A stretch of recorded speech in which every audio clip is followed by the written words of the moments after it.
6th தமிழ்ல இயல் 2ல் இருக்கக்கூடிய கிழவனும் கடலும் பத்தி பார்க்கலாம்.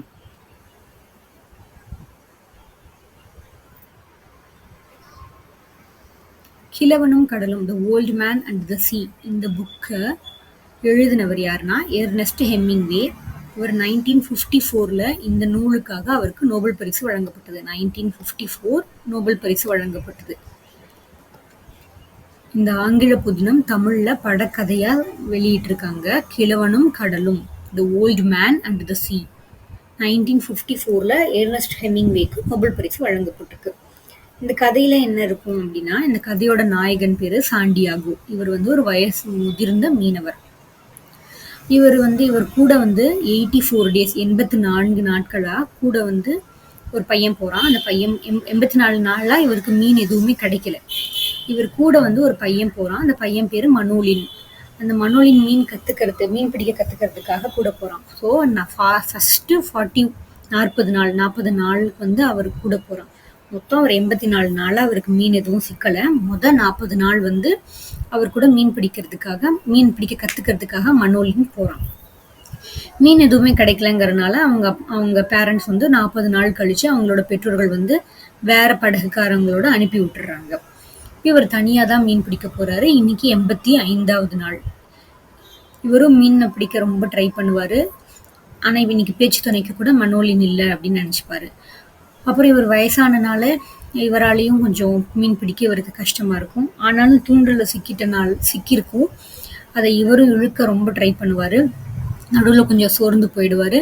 திருப்பி இவர் விடாமுயற்சியா இழுத்து ஒரு பெரிய மீன் இவருக்கு சிக்கிடும். இந்த பெரிய சிக்கின மீனை இவர் படகுக்குள்ள கட்டுறது கஷ்டம் அப்படிங்கறதுனால படகுக்கு வெளியில இழுத்து போராடி கட்டிடுவாரு. கட்டி முடிச்சதுக்கு அப்புறம் இது சாப்பிட்றதுக்காக நிறைய மீன்கள் வரும், சுறாக்கள் வரும். அது எல்லாத்தையும் சண்டை போட்டு ஒரு வழியா இந்த மீனை பிடிச்சி கரைக்கு கொண்டு வந்துருவாரு. கரையில கொண்டு பார்த்தா தலை பகுதி மட்டும்தான் இருக்கும். மீதி பகுதியெல்லாம் எலும்புதான் மிஞ்சி இருக்கும். அவர் அன்னைக்கு சாயங்காலம் மனோலின் வீட்டுக்கு வருவான். வந்தப்போ அவரை பார்த்துட்டு சொல்லுவான், அடேங்கப்பா இவ்வளவு பெரிய மீன், அது மீன் பிடித்தலில் பெரிய வீரன் தாத்தா நீ அப்படி சொல்லுவாரு. ஆனா எலும்பு தலை மட்டும்தான் மிஞ்சி இருக்கு, நீ பாத்தியான்னு. அதனால என்ன, உன் விடாமுயற்சியும் திறமையும் வென்று விட்டதே, இனி உன்னை யாரும் பழித்து பேச முடியாது தாத்தா. உன்னிடம் கற்றுக்கொள்ள வேண்டியவை நிறைய இருக்கின்றன. இனி நான் உன்னோடுதான் மீன் பிடிக்க வருவேன் அப்படின்னு சொல்லிடுவான். இதுதான் இந்த கதை. விடாமுயற்சியும் திறமையும் பத்தி சொல்லக்கூடிய கதை. அடுத்து இந்த பாடத்துக்கான இலக்கணம் என்ன இருக்குன்னா, முதல் எழுத்தும் சார்பு எழுத்தும். எழுத்துக்கள் 2 வகைப்படும். முதல் எழுத்து, சார்பு எழுத்து. முதல் எழுத்துனா தனித்து இயங்கக்கூடிய எழுத்துக்களை முதல் எழுத்துக்கள்னு சொல்றோம். சார்பு எழுத்துக்கள்னா முதல் எழுத்துக்களை சார்ந்து இருக்கக்கூடிய எழுத்துக்களை சார்பு எழுத்துக்கள்னு சொல்றோம். முதல் எழுத்துக்கள்னா உயிரெழுத்துக்கள் 12, மெய்யெழுத்துக்கள் 18. உயிரெழுத்துக்கள் 12, மெய்யெழுத்துக்கள் 18. இந்த 30 எழுத்துக்களும் முதல் எழுத்துக்கள். ஸோ முதல் எழுத்துக்கள் எவ்வளோ இருக்கு? 30. பிற எழுத்துக்கள் தோன்றுவதற்கும் இயங்குவதற்கும் முதல் காரணமாக இருக்கிறதுனால இதை முதல் எழுத்துக்கள்னு சொல்றோம். சார்பு எழுத்துக்கள் முதல் எழுத்துக்களை சார்ந்து இருக்கிறதுனால இதை சார்பு எழுத்துக்கள்னு சொல்றோம். சார்பு எழுத்துக்கள் 10 வகைப்படும். இங்க ஒரு பெரிய யானை இருக்கு, இதுதான் முதல் எழுத்துக்கள். இதை சார்ந்து 10 குட்டி யானைகள் போயிட்டு இருக்கு, சார்ந்து போகுது. அப்போ சார்பு எழுத்துக்கள் 10 அப்படின்னு ஞாபகம் வச்சுக்கோங்க இந்த இமேஜ்ல இருந்து. அது என்னன்னா, உயிர்மெய், ஆயுதம், உயிரெல்லபடை, ஒற்றல்லபடை, குற்றிய லிகரம், குற்றிய லுகரம், ஐகார குறுக்கம், ஔகார குறுக்கம், மகர குறுக்கம், ஆயுத குறுக்கம். உயிர்மெய், ஆயுதம், அளபடையில 2, உயிரெல்லபடை, ஒற்றல்லபடை, உகரம்ல 2, இகரம்ல குற்றிய லிகரம் 1, உகரம்ல 1, இகரம்ல 1, உகரம்ல 1, குற்றிய லுகரம், குற்றிய லிகரம். குறுக்கம்ல 4, ஐகார குறுக்கம், ஔகார குறுக்கம், மகர குறுக்கம், ஆயுத குறுக்கம். இந்த பாடத்துல உயிர்மெய்யும் ஆயுதம் பத்தி மட்டும் சொல்லியிருக்காங்க.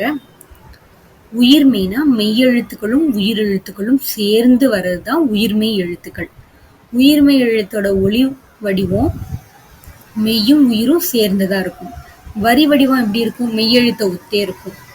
ஒலிக்கும் கால அளவு உயிரெழுத்துக்கோட மாத்திரையே இருக்கும். உயிரெழுத்தோட மாத்திரை தான் உயிர்மெய் எழுத்துக்கான மாத்திரையும். 1. முதல் எழுத்துக்களை மாத்திரை அளவு என்ன? 1. முதல் எழுத்துக்களை சார்ந்து வருவதால இதை சார்பு எழுத்துக்கள்னு சொல்றோம். ஆயுதம்னா ஆயுதம்னா 3 புள்ளிகளை கொண்டது. அந்த 3 புள்ளிகளை எப்படி சொல்றோம்? புள்ளி, முப்பார் புள்ளி, தனிநிலை, அக்கேனம் இப்படிலாம் சொல்றோம். இது எப்படி வரக்கூடியதுன்னா, இப்ப அஃது அப்படின்னு ஞாபகம் வச்சுக்கோங்க. ஆங்கிறது வந்து குறில் எழுத்து. தனக்கு பின்னாடி ஒரு வல்லின உயிர்மெய் இருக்கும். து. ஆ நடுவுல இக்கு, து அக்குது. அந்த மாதிரி தான் இது வரும். இது தனித்து இயங்காது. முதல் எழுத்துக்களாகிய உயிரையும் மெய்யையும் சார்ந்து வரதால இது சார்பு எழுத்துக்கள்னு சொல்றாங்க. உயிர்மெய், ஆயுதம் இந்த 2 பார்த்திருக்கோம்.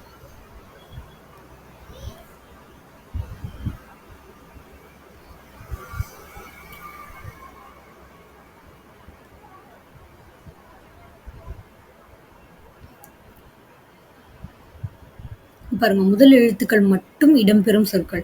முதல் எழுத்துக்கள் என்னென்ன? உயிரும் மெய்யும் முதல் எழுத்துக்கள். ஆமாவா? உயிரெழுத்துக்கள் 12, மெய் எழுத்துக்கள் 18 முதல் எழுத்துக்கள். அதனால ஆ, இம் இது முதல் எழுத்துக்கள் மட்டும் இடம்பெற்ற சொல். இதே மாதிரி முதல் எழுத்துக்கள் இடம்பெறாத சொல் என்னன்னா இதுல எதுவுமே இல்லை. உயிர்மெய் தான் இருக்கு. ஹூ, ரு, வி எல்லாமே உயிர்மெய் எழுத்துக்கள் தான்.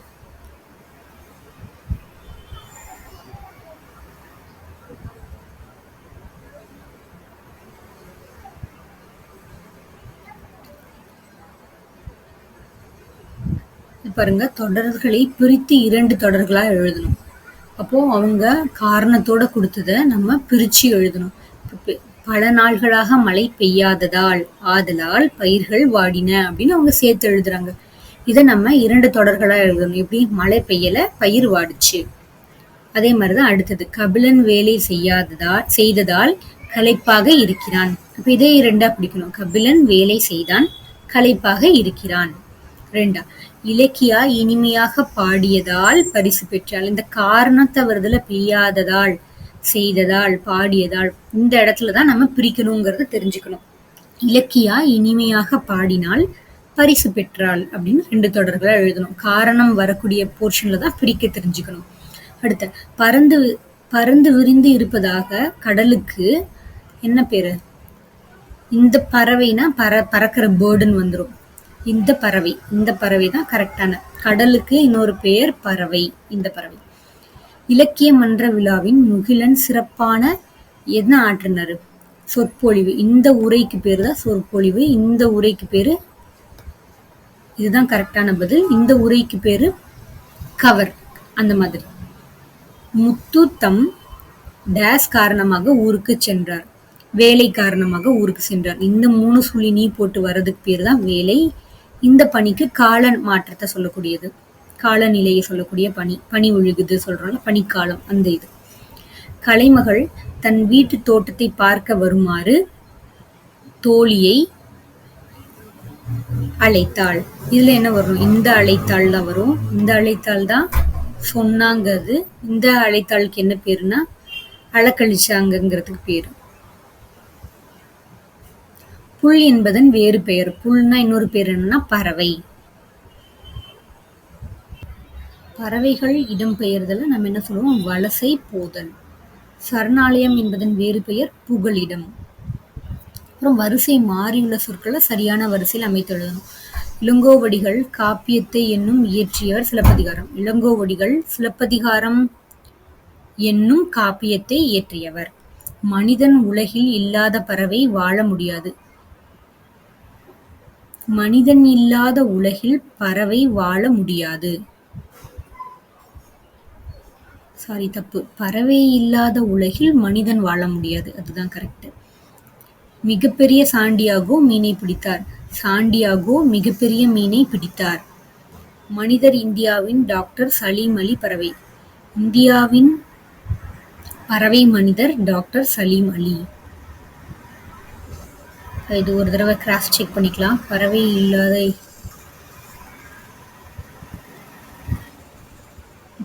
மனிதன் இல்லா உலகில் பறவை வாழ முடியும். பறவைகள் இல்லா உலகில் மனிதன் வாழ முடியாது இல்லையா? அதனால பறவைகள் இல்லா உலகில் மனிதன் வாழ முடியாதுங்கிறது தான் கரெக்ட்.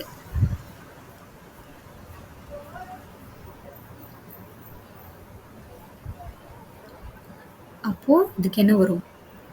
பறவை இல்லாத உலகில் மனிதன் வாழ முடியாது. அதுதான் கரெக்டா. இன்னொரு தடவை சொல்றேன். பறவை இல்லாத உலகில் மனிதன் வாழ முடியாது. அடுத்து இங்க இரட்டை காப்பியங்களில் ஒன்று இங்க இருக்கு, மணிமேகலை.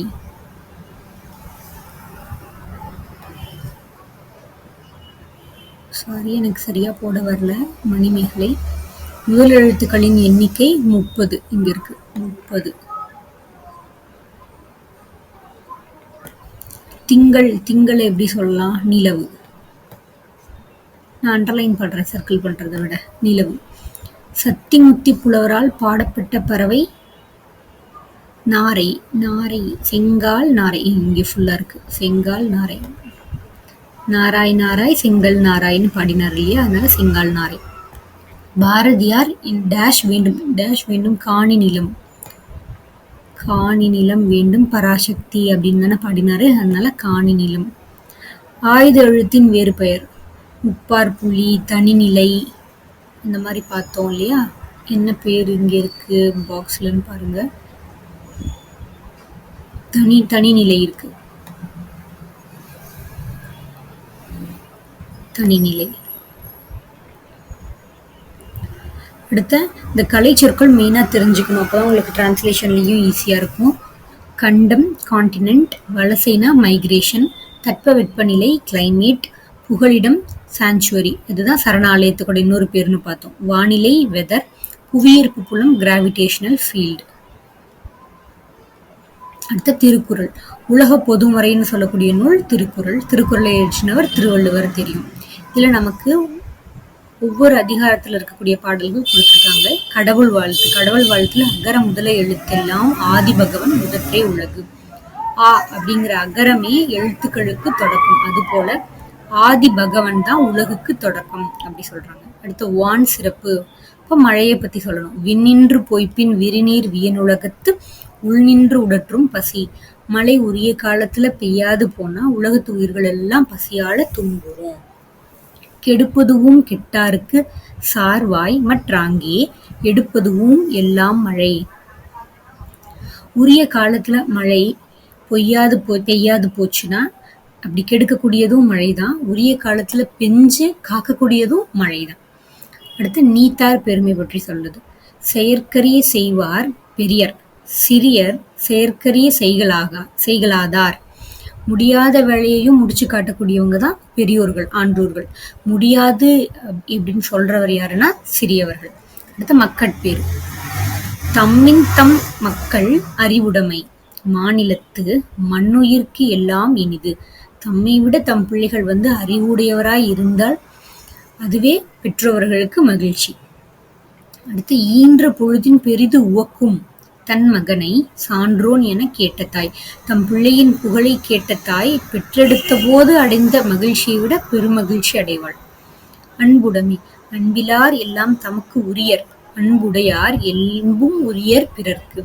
அன்பு இல்லாதவங்க எல்லா பொருளும் தமக்குன்னு சொல்லுவாங்க. அன்பு உடையவர், என்புனா எலும்பு, தன் உடம்பும் கூட பிறருக்கே அப்படின்னு சொல்லக்கூடியவங்க. அன்பின் வலியது உயிர்நிலை அஃதில்லாருக்கு என்புதோல் பொறுத்த உடம்பு. அன்பு இருப்பவங்களுக்கு தான் உயிருள்ள உடல்னு அர்த்தம். அன்பே இல்லாதவங்களுக்கு அது வெறும் எலும்பு போர்த்திய ஒரு தோல் போர்த்திய ஒரு உடம்பு தான் அப்படின்னு சொல்றாரு. இனியவை கூறல்ங்கிற அதிகாரத்துல. பணிவுடையவன் இன்சொலன் ஆதல் ஒருவருக்கு அணியல்ல மற்ற பிற. பணிவும் இன்சொல்லுமே ஒருவருக்கு மிகச்சிறந்த அணிகலன். பணிவும் இன்சொல்லும், மீதி எல்லா அணிகலன்களும் அணிகலன்கள் இல்ல அப்படின்னு சொல்றாரு. இனிய உளவாக இன்னாத கூறல் கனி இருப்ப காய் கவர்ந்தற்று. இனிய சொல் இருக்கிறப்போ கடுமையான சொற்கள், இன்னா சொற்கள் பேசுறது எப்படின்னா கனி இருக்கிறப்போ காயை சாப்பிடுவதற்கு சமம். நூல்வெளி. திருவள்ளுவர் 2000 ஆண்டுகளுக்கு முற்பட்டவர் சொல்றேன். இவரை வான்புகழ் வள்ளுவர், தெய்வப்புலவர், பொய்யில் புலவர், சின்னா போதார் அப்படின்னு இவருக்கு பல பெயர்கள் இருக்கு. திருக்குறள்ல 3 பிரிவுகளா பிரிச்சிருக்காங்க. அறத்துப்பால், பொருட்பால், இன்பத்துப்பால். 14 கீழ்கணக்கு நூல்கள்ல ஒன்று. திருக்குறள்ல 133 அதிகாரங்களும் அதிகாரத்துக்கு 10 பாடல்களாக 1330 குறட்பாக்களும் உண்டது. குறள் இந்த பாக்கள் 2 அடிகளை கொண்டது. குறளடி இதுக்கு பேர். திருக்குறளில் இல்லாததும் இல்லை, சொல்லாததும் இல்லை அப்படிங்கிற வகையில சிறந்து விளங்கக்கூடியது. திருக்குறளுக்கு வந்து உலக பொதுமுறை, வாயுரை வாழ்த்து அப்படின்ட்டு நிறைய பெயர்கள், சிறப்பு பெயர்கள் இருக்கு. திருவள்ளுவரையும் திருக்குறளும் பண்ணக்கூடிய நூல்வெளியும் ஆசிரியர் குறிப்பும் நம்ம இன்னும் டீட்டெயில்டா பார்க்கலாம். மக்களுக்கு மகிழ்ச்சியை தருவது அறிவுடைய மக்கள்.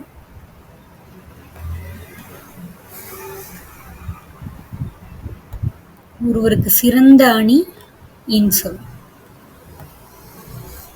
இனிய உளவாக இன்னாத கூறல் கனியிருப்ப காய் கவர்ந்தற்று. அன்பிலார் எல்லாம் தமக்குரியர், அன்புரியார் என்பும் உரியர் பிறர்க்கு. இயல் 3 அடுத்த வீடியோல பார்க்கலாம்.